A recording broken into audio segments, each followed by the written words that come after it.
ایک گاؤں میں ایک صاحب کی اپنی بیوی کے ساتھ کچھ انبن ہو گئی۔ ابھی جھگڑا ختم نہیں ہوا تھا کہ اسی اثناء میں ان کا مہمان آ گیا۔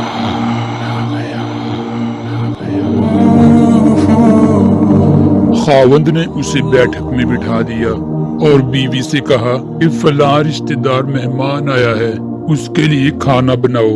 وہ غصے میں تھی، کہنے لگی تمہارے لیے کھانا ہے نہ تمہارے مہمان کے لیے۔ وہ بڑا پریشان ہوا کہ لڑائی تو ہماری اپنی ہے، اگر رشتہ دار کو پتہ چل گیا تو خواہ مخواہ کی باتیں ہوں گی، لہذا خاموشی سے آ کر مہمان کے پاس بیٹھ گیا۔ اتنے میں اسے خیال آیا کہ چلو بیوی اگر روٹی نہیں پکاتی تو سامنے والے ہمارے ہمسائے بہت اچھے ہیں، خاندان والی بات ہے، میں انہیں ایک مہمان کا کھانا پکانے کے لیے کہہ دیتا ہوں۔ چنانچہ وہ ان کے پاس گیا اور کہنے لگا کہ میری بیوی کی طبیعت خراب ہے، لہذا آپ ہمارے مہمان کے لیے کھانا بنا دیجئے۔ انہوں نے کہا بہت اچھا، جتنے آدمیوں کا کہیں کھانا بنا دیتے ہیں۔ وہ مطمئن ہو کر مہمان کے پاس آ کر بیٹھ گیا کہ مہمان کو کم از کم کھانا تو مل جائے گا، جس سے عزت بھی بچ جائے گی۔ تھوڑی دیر کے بعد مہمان نے کہا ذرا ٹھنڈا پانی تو لا دیجئے۔ وہ اٹھا کہ گڑھے کا ٹھنڈا پانی لاتا ہوں۔ اندر گیا تو دیکھا کہ بیوی صاحبہ تو زاروں قطار رو رہی ہے۔ وہ بڑا حیران ہوا کہ یہ شیرنی اور اس کے آنسو، کہنے لگا کیا بات ہے؟ اس نے پہلے سے بھی زیادہ رونا شروع کر دیا، کہنے لگی بس مجھے معاف کر دیں۔ وہ بھی سمجھ گیا کہ کوئی وجہ ضرور بنی ہے۔ اس بیچارے نے دل میں سوچا ہوگا کہ میرے بھی وقت جاگ گئے ہیں۔ کہنے لگا کہ بتاؤ تو صحیح کہ کیوں رو رہی ہو؟ اس نے کہا کہ پہلے مجھے معاف کر دیں، پھر میں آپ کو بات سناؤں گی۔ خیر اس نے کہہ دیا کہ جو لڑائی جھگڑا ہوا ہے میں نے وہ دل سے نکال دیا ہے اور آپ کو معاف کر دیا ہے۔ کہنے لگی کہ جب آپ نے آ کر مہمان کے بارے میں بتایا اور میں نے کہہ دیا کہ نہ تمہارے لیے کچھ پکے گا اور نہ مہمان کے لیے، چلو چھٹی کرو، تو آپ چلے گئے۔ مگر میں نے دل میں سوچا کہ لڑائی تو میری اور آپ کی ہے اور یہ مہمان رشتہ دار ہے، ہمیں اس کے سامنے یہ پول نہیں کھولنا چاہیے۔ چنانچہ میں اٹھی کہ کھانا بناتی ہوں۔ جب میں کچن باورچی خانہ میں گئی تو میں نے دیکھا کہ جس بوری میں ہمارا آٹا پڑا ہوتا ہے، ایک سفید ریش آدمی اس بوری میں سے کچھ آٹا نکال رہا ہے۔ میں یہ منظر دیکھ کر سہم گئی۔ وہ مجھے کہنے لگا اے خاتون پریشان نہ ہو، یہ تمہارے مہمان کا حصہ تھا جو تمہارے آٹے میں شامل تھا۔ اب چونکہ یہ ہمسائے کے گھر میں پکنا ہے اس لیے وہی آٹا لینے کے لیے آیا ہوں۔ مہمان بعد میں آتا ہے جبکہ اللہ تعالیٰ اس کا رزق پہلے بھیج دیتے ہیں۔ امام شافعی رحمت اللہ علیہ کے زمانے کا واقعہ ہے۔ ایک علاقے کا حاکم تھا، وہ اپنی بیوی کے ساتھ اپنے گھر میں تنہائی کے لمحات میں تھا۔ خاوند اچھے موڈ میں تھا مگر بیوی کسی وجہ سے اس سے ناراض تھی۔ اب خاوند جتنا اس سے محبت و پیار کی باتیں کرتا، وہ بیوی اتنا اس سے چڑھتی اور اس سے بدتمیزی کرتی، حتیٰ کہ جب خاوند نے بہت زیادہ اس سے محبت کا اظہار کیا تو عورت کا دماغ اس وقت گرم تھا۔ وہ بے وقوف آگے سے کہنے لگی کہ جہنمی پیچھے ہٹ، مجھے ہاتھ مت لگا۔ اب جب اس نے اپنے خاوند کو جہنمی کہا تو آخر وہ بھی مرد تھا، اس کو غصہ آ گیا۔ اس نے کہا کہ اچھا اگر میں جہنمی تو پھر تجھے میری طرف سے طلاق۔ اب رات گزر گئی۔ صبح جب دونوں کا دماغ ٹھنڈا ہوا تو عورت کو بھی غلطی کا احساس ہوا کہ میں اپنے خاوند سے ناراض تھی مگر مجھے یہ لفظ تو نہیں کہنے چاہیے تھا کہ جہنمی پرے ہٹ، میں نے تو غلطی کر لی۔ اب وہ اپنے خاوند سے پوچھنے لگی کہ جی کیا مجھے طلاق ہو گئی؟ اس نے کہا پتہ نہیں، یہ تو شرطیہ تھی کہ اگر میں جہنمی ہوں تو تجھے میری طرف سے طلاق، لہذا مجھے غلمہ سے پوچھنا پڑے گا۔ خاوند نے غلمہ کو بلایا۔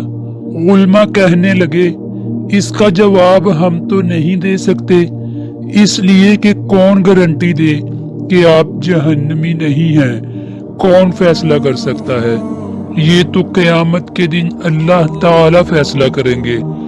لہذا یہ بات زبان زد عام ہو گئی۔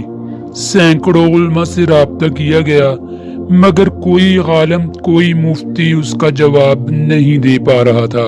بادشاہ پریشان تھا، وہ بھی اپنی اتنی خوبصورت بیوی کو طلاق نہیں دینا چاہتا تھا، بیوی بھی اب طلاق نہیں لینا چاہتی تھی۔ چنانچہ امام شافعی رحمت اللہ علیہ کو کسی نے بتایا کہ جی فلاں علاقہ میں یہ واقعہ پیش آیا ہے۔ انہوں نے فرمایا مجھے وہاں لے چلو، میں اس سوال کا جواب دے سکتا ہوں۔ چنانچہ امام شافعی رحمت اللہ علیہ آئے اور انہوں نے حاکم سے پوچھا کہ کیا واقعہ پیش آیا۔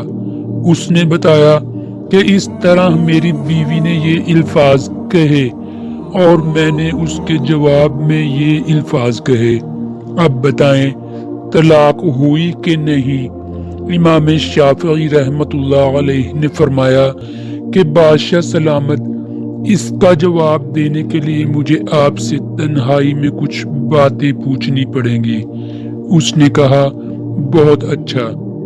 چنانچہ امام شافعی رحمت اللہ علیہ نے اس سے کہا بادشاہ سلامت، مجھے زندگی کا کوئی ایسا واقعہ بتائیے کہ جس میں آپ گناہ کرنے کا موقع رکھتے ہوں، گناہ کرنا آپ کے لیے آسان ہو، مگر اللہ رب العزت کے ڈر کی وجہ سے آپ نے اپنے آپ کو بچا لیا ہو۔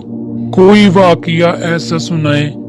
بادشاہ سوچتا رہا، کہنے لگا ہاں، ایک دفعہ میری زندگی میں یہ واقعہ پیش آیا۔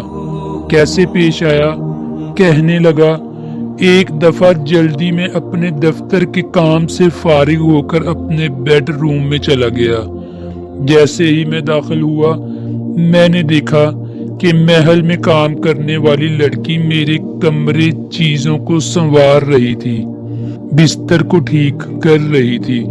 جب میری اس کے چہرے پر نظر پڑی تو لڑکی حسن و جمال میں بہت پیاری تھی۔ چنانچہ میں نے دروازے کو لاک لگا دیا، بند کر دیا۔ جب میں لاک لگا کر آگے بڑھا تو لڑکی سمجھ گئی کہ میری نیت خراب ہے۔ وہ نیک تھی، پاک دامن تھی، تو میری طرف دیکھ کر اس نے کہا یا ملک اتق اللہ، اے بادشاہ اللہ سے ڈر۔ جیسے ہی اس نے یہ الفاظ کہا اللہ سے ڈر، میرے دل میں ڈر آ گیا اور میں نے تالا کھول دیا اور لڑکی سے کہا چلی جاؤ۔ حالانکہ اگر میں چاہتا تو لڑکی سے اپنی خواہش پوری کر لیتا، مجھے کسی نے پوچھنا ہی نہیں تھا، مگر اس نیک بچی کے یہ الفاظ میرے دل پر بجلی بن کر گرے اور مجھے اللہ کا خوف آ گیا، اور میں نے گناہ کے اس موقع سے بچنے کے لیے اس لڑکی کو واپس بھیج دیا۔ اور یہ ایک ایسا گناہ ہے جو میں کر سکتا تھا، مگر اللہ کے خوف کی وجہ سے میں نے نہیں کیا۔ جب اس نے یہ واقعہ سنایا، امام شافعی رحمت اللہ علیہ نے اس سے کہہ دیا کہ آپ کی بیوی کو طلاق واقع نہیں ہوئی، اس لیے کہ آپ جہنمی نہیں بلکہ جنتی ہیں۔ جب انہوں نے یہ فتویٰ دیا، سارے علماء اس سے بحث کرنے لگ گئے۔ آپ کیسے کہہ سکتے ہیں؟ آپ کیسے جنت کا ٹکٹ دے سکتے ہیں؟ کیا پرمٹ آپ کے ہاتھ میں ہے کہ آپ کہیں کہ یہ جنتی ہے، یہ جہنمی؟ آپ نے فرمایا کہ یہ فتویٰ میں نے اپنی طرف سے نہیں دیا، بلکہ یہ فتویٰ اللہ تعالی نے قرآن مجید میں خود عطا فرمایا ہے۔ جی قرآن مجید میں کیسے؟ انہوں نے کہا کہ قرآن مجید کی یہ آیت وَأَمَا مِنْ خَافَ مَقَامَ رَبِّ وَنَهَى النَّفْسَ عَنِ الْهَوَىٰ فَإِنَّ الْجَنَّةَ هِيَ الْمَأْوَى سورۃ النازعات۔ اور جو شخص اپنے رب کے سامنے کھڑا ہونے سے ڈرا اور اس نے اپنے نفس کو خواہشات میں پڑنے سے بچا لیا، بس اس کا ٹھکانہ جنت ہوگا۔ اللہ نے چونکہ فرما دیا، لہذا میں فتویٰ دیتا ہوں کہ اس کبیرہ گناہ سے بچنے کی وجہ سے یہ بندہ قیامت کے دن جنت میں ہوگا۔ جو بچی آج کے دور میں گناہ کی دعوت ملنے کے باوجود اپنے آپ کو مضبوط رکھتی ہے اور اپنی عزت اور پاک دامنی کو محفوظ رکھتی ہے اور دعوت دینے والے کو نہیں کا جواب دے دیتی ہے، ہٹ دفع ہو یہاں سے کا جواب دے دیتی ہے، یہ لڑکی قیامت کے دن اللہ کی جنتوں میں داخل کی جائے گی اور اللہ کا دیدار عطا کیا جائے گا۔ اللہ تعالی ہمیں بھی پاک دامنی کی زندگی گزارنے کی توفیق عطا فرمائے اور اس آیت پر عمل کرنے کی توفیق عطا فرمائے۔